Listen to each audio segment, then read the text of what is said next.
आज विश्व की जो परिस्थिति है उसे ध्यान में रख के बहुत लंबे अरसे के बाद एक और बार मैं वापस लौटा हूँ।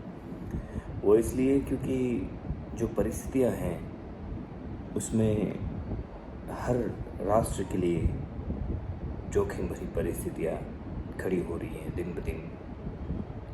चाहे वो यूक्रेन रशिया वॉर हो या उसके बाद अमेरिका के डॉलर का गिरना या पाकिस्तान और श्रीलंका जैसे राष्ट्रों के अंदर अनाज वगैरह की कमी होना, बढ़ती महंगाई, भारत में भी बहुत सारी चीज़ें अनबैलेंस्ड हो रही हैं। कई पेट्रोल पंपों पर पेट्रोल नहीं मिल रहा या फिर डीजल नहीं मिल रहा, ये स्थितियाँ भी हो रही हैं। इन सब के पीछे कारण है कि सारे राष्ट्र अपना पेट भरना छोड़कर अपने हथियार मजबूत कर रहे हैं, अपना पेट्रोल डीजल का स्टॉक बढ़ा रहे हैं ताकि युद्ध में उसका उपयोग किया जा सके। इसका मतलब सीधा साफ है कि तीसरा वर्ल्ड वॉर बहुत जल्द होगा, ना हो ईश्वर करे। लेकिन जिस प्रकार से आबादी भी घनी हो रही है पूरे विश्व में, जिसमें कुछ खास किस्म के लोग जो अपने आप को शांतिदूत मानते हैं, वो भी पूरे विश्व पर अपना परचम फैलाने के लिए इच्छुक हैं, जो कि बिल्कुल ही जायज़ नहीं है। इस सृष्टि पर जितने भी लोग हैं, चाहे वो किसी भी धर्म से हो या किसी भी कर्म से हो, उनको जहाँ वो जन्मे हैं उसी स्थिति में उनको इच्छा अनुसार रहने का अधिकार है। ज़बरदस्ती किसी को भी किसी भी धर्म में नहीं लाया जाना चाहिए और ना ही किसी को इस प्रकार से बदलाव करना चाहिए और करने देना चाहिए। अधिकृत तौर पर ये कभी नहीं होना चाहिए।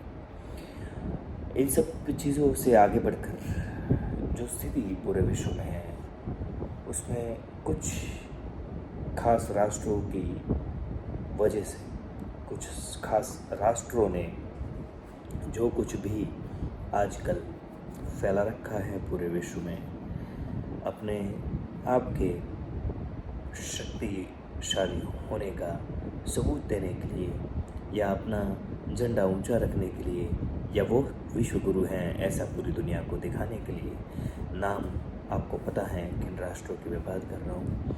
तो उन राष्ट्रों ने कभी अपनी ज़मीनों पर लड़ाई नहीं लड़ी या फिर हमेशा लड़ते रहे, लेकिन दूसरी ज़मीनों पर या दूसरे राष्ट्र को लड़ाते रहे। ऐसे बहुत सारे राष्ट्र हम जानते हैं। इसमें से कुछ खास राष्ट्र हैं जिन्हें हम जानते हैं, वो पूरी सृष्टि को, पूरी पृथ्वी को एक खतरे की ओर ले जा रहे हैं। हालांकि ये इस प्रकार युद्ध से होगा, ये इच्छुक नहीं है, लेकिन अगर ऐसा नहीं भी हुआ तो बहुत ही जल्द के समय में प्राकृतिक भी हो सकता है, क्योंकि जितनी हम घनी आबादी लेकर बैठे हैं, अब धीरे धीरे समय ये आ रहा है कि आबादी बढ़ती जा रही है। प्राकृतिक रिसोर्सेज जो है पूरे विश्व के पास वो सीमित हैं और उसमें भी जल का संकट बढ़ने लगा है। तो बहुत सीधी सी बात है कि आने वाले समय में भूखमरी या इस प्रकार के किस्से बनने शुरू हो जाएंगे और कई राष्ट्रों में होने लगे हैं। ये सब कहने का मूल कारण यही है कि हम सबको अपने धर्म को बढ़ाने के लिए पॉपुलेशन को नहीं बढ़ाना चाहिए। इस सृष्टि की जो हाल की परिस्थिति है, जितने संसाधन हमारे पास बचे हुए हैं, वो बड़ी मुश्किल से 60 करोड़ या 70 करोड़ लोगों को पूरे सुख के साथ, पूरे आनंद के साथ झेलने के लिए पर्याप्त है। उससे ज़्यादा जितने भी लोग हैं इस धरती पर, लगभग 700 करोड़ लोग हैं, वो बिल्कुल ही ये सृष्टि झेलने के लिए कुछ समय में ही पर्याप्त माध्यम नहीं दे पाएगी। अपनी माँ की गोद इतनी विशाल है कि 700 करोड़ लोगों को समाये हुए हैं, लेकिन ये धरती माँ की गोद धीरे धीरे हमारे ही कारण अपनी फर्टिलिटी खो रही है। हमें दिखे या न दिखे, लेकिन कुछ खास किस्म के लोगों को या कुछ खास किस्म के धर्मों को सिर्फ अपने धर्म का विस्तार करना है, अपनी ज़मीनों का विस्तार करना है, जो कि उतनी ही है जितनी प्रकृति ने दी है, उससे ज़्यादा बढ़ेगी नहीं। बस कहने के लिए या कागजी तौर पर उस पर तुम्हारी मालिकियत बनेगी या फिर वो बिखर जाएगी। ये कोई भी चीज़ें स्थिर नहीं है। ये कोई भी चीज़ें किसी की मालिकियत किसी भी वस्तु पर स्थिर नहीं है। सिर्फ उपयोग करने के लिए मिला है, फिर छोड़ के चले जाना है। नहीं जाएंगे तो प्रकृति कुछ न कुछ परिवर्तन करती रहेगी। प्रकृति का नियम है, हमेशा से है, था और रहेगा। परिवर्तन होगा ही, ये निश्चित है। कहाँ होगा, कैसे होगा, ये सब अपने अपने समय पर सबको पता चलता रहेगा।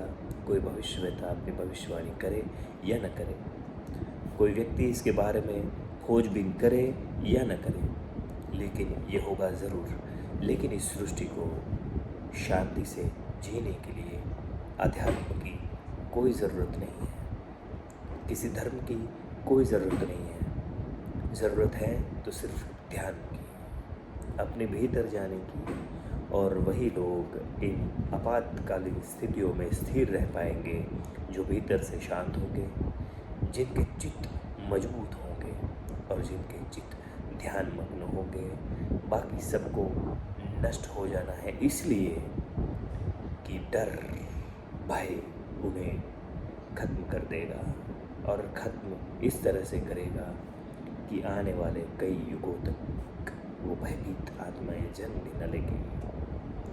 ऐसा इसलिए कह रहा हूँ कि जिसने ध्यान नहीं किया, जो अपने भीतर नहीं गया, उसे सृष्टि में होने वाले छोटे छोटे बदलाव भी बहुत बड़े लगते हैं।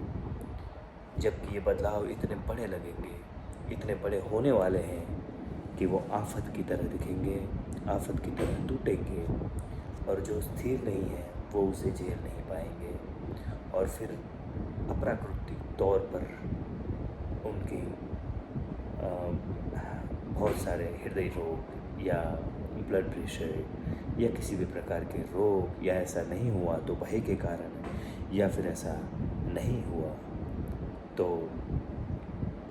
कुछ और कारणों से भी वो अपने आयु को लंबा नहीं भोग पाएंगे। क्योंकि जो पीड़ित है, जो मानसिक रूप से पीड़ित है, जो चित्त से पीड़ित है, जो आत्मा से पीड़ित है, वो कभी स्थिर नहीं रह पाएंगे। तो जिस व्यक्ति ने ध्यान की ओर अपने कदम नहीं बढ़ाए, वो व्यक्ति बहुत जल्द बड़ी से बड़ी आफतों में घुस जाएंगे। और जो व्यक्ति ध्यान करता है वो चित्त से इतना मजबूत होता है कि बड़े से बड़ी आफत भी उसके लिए छोटी बन जाती है। आफत उतनी ही बड़ी है, लेकिन उसका असर उसके मन पर नहीं पड़ता, इसलिए विकृतियों से बच सकता है। या जो व्यक्ति ध्यान नहीं करता वो शायद आत्महत्या कर ले, ये भी स्थितियाँ बनेगी। और बहुत सारे ग्रंथों में भी इनकी भविष्यवाणी की गई है। जैसे आसाम के, उड़ीसा के 500 साल पुराने ग्रंथ में भविष्यवाणिका में लिखा है, वो भी सत्य हो सकता है। समय बहुत निकट है, और आजकल बहुत ही ज़ोर शोर से कहा जा रहा है कि कलयुग का अंत और सतयुग का 1000 साल तक शांति का प्रारंभ होने वाला है, और शायद सृष्टि की आबादी 60-70 करोड़ रह जाएगी। हो सकता है ये सत्य हो सकता है नहीं भी हो, लेकिन ऐसा हो या ना हो, हमें शांति से रहना सीखना चाहिए। या फिर दूसरी तैयारी, जो भी व्यक्ति ध्यान करता है उनको भी मैं कहना चाहूँगा कि अपनी आत्मरक्षा के लिए भी हमें ध्यान करना चाहिए। हमें हर वो चीज़ सीखनी चाहिए जो हमारे प्रियजनों की रक्षा कर सके। चाहे हथियार चलाना हो रक्षा के लिए, चाहे बंदूकें चलानी हो, तलवारें चलानी हो, मारना काटना सीखना हो, तो इसलिए कि सिर्फ आत्मरक्षा के लिए एवं अपने प्रियजनों की रक्षा के लिए, ताकि बुरी शक्तियों से, हम जानते हैं कौन सी बुरी शक्तियाँ हैं और कौन पूरी सृष्टि पर अत्याचार कर रहा है और कौन पूरी सृष्टि को बर्बाद कर रहा है, पूरी धरती पर जिसने आतंक फैला रखा है, वो बहुत जल्द आपके घरों में घुसने की कोशिश करेंगे, बहुत जल्द आपके परिवारों को तहस नहस करने की कोशिश करेंगे, बहुत जल्द वो आपके पीछे खड़े होंगे, आपके आगे खड़े होंगे। अगर आपने अपनी आत्मरक्षा नहीं की तो अपनी जान से और अपने परिवारजनों की जानों से हाथ धो बैठोगे। वो बच्चों और स्त्रियों को भी नहीं बख्शेंगे, उन पर अत्याचार करेंगे, स्त्रियों पर बलात्कार करेंगे। ये स्थितियाँ बहुत जल्द बनेगी, फिर सहने की किसी की क्षमता नहीं होगी और लाखों करोड़ों लोग आत्महत्याएं कर लेंगे। और जिस व्यक्ति ने भी आत्मरक्षा सीखी है, वो आत्मरक्षा के साथ साथ उनको बहुत सारा नुकसान होगा तो उसको सहन करने के लिए भी ध्यान में ज़रूर उतरना चाहिए, समर्पण में ज़रूर उतरना चाहिए। बस आज इतना ही, आगे बहुत सारी बातें हैं मगर आज इतना ही। लंबे कहानियों के आप आदी नहीं हो और इसलिए मैं कहना भी नहीं चाहता, परंतु यहाँ रुके मत, जागे, कहीं भी भागे।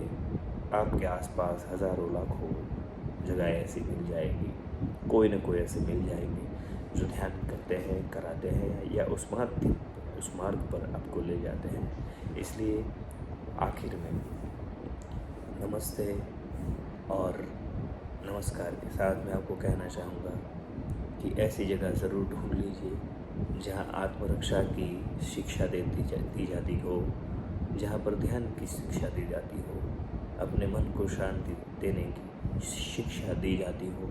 ऐसी जगहों पर बहुत जल्द आपको आना जाना पड़ेगा। सनातनी हो, सनातनी रहो और सनातन में ही मरो, इतना मैं खास कहना चाहूँगा। और ख़ास दूसरी बात एक और कि धर्म चाहे रहे ना रहे, धार्मिकता भीतर रहेगी तो वो धर्म पैदा हो जाएगा। आध्यात्मिकता भीतर रहेगी तो मानवता ज़िंदा रहेगी और मानवता ज़िंदा रहेगी तो परमात्मा भी ज़िंदा रहेगा और सृष्टि फिर से अपने पूरे आनंद के साथ चल पड़ेगी। सो आज इतना ही। नमस्ते।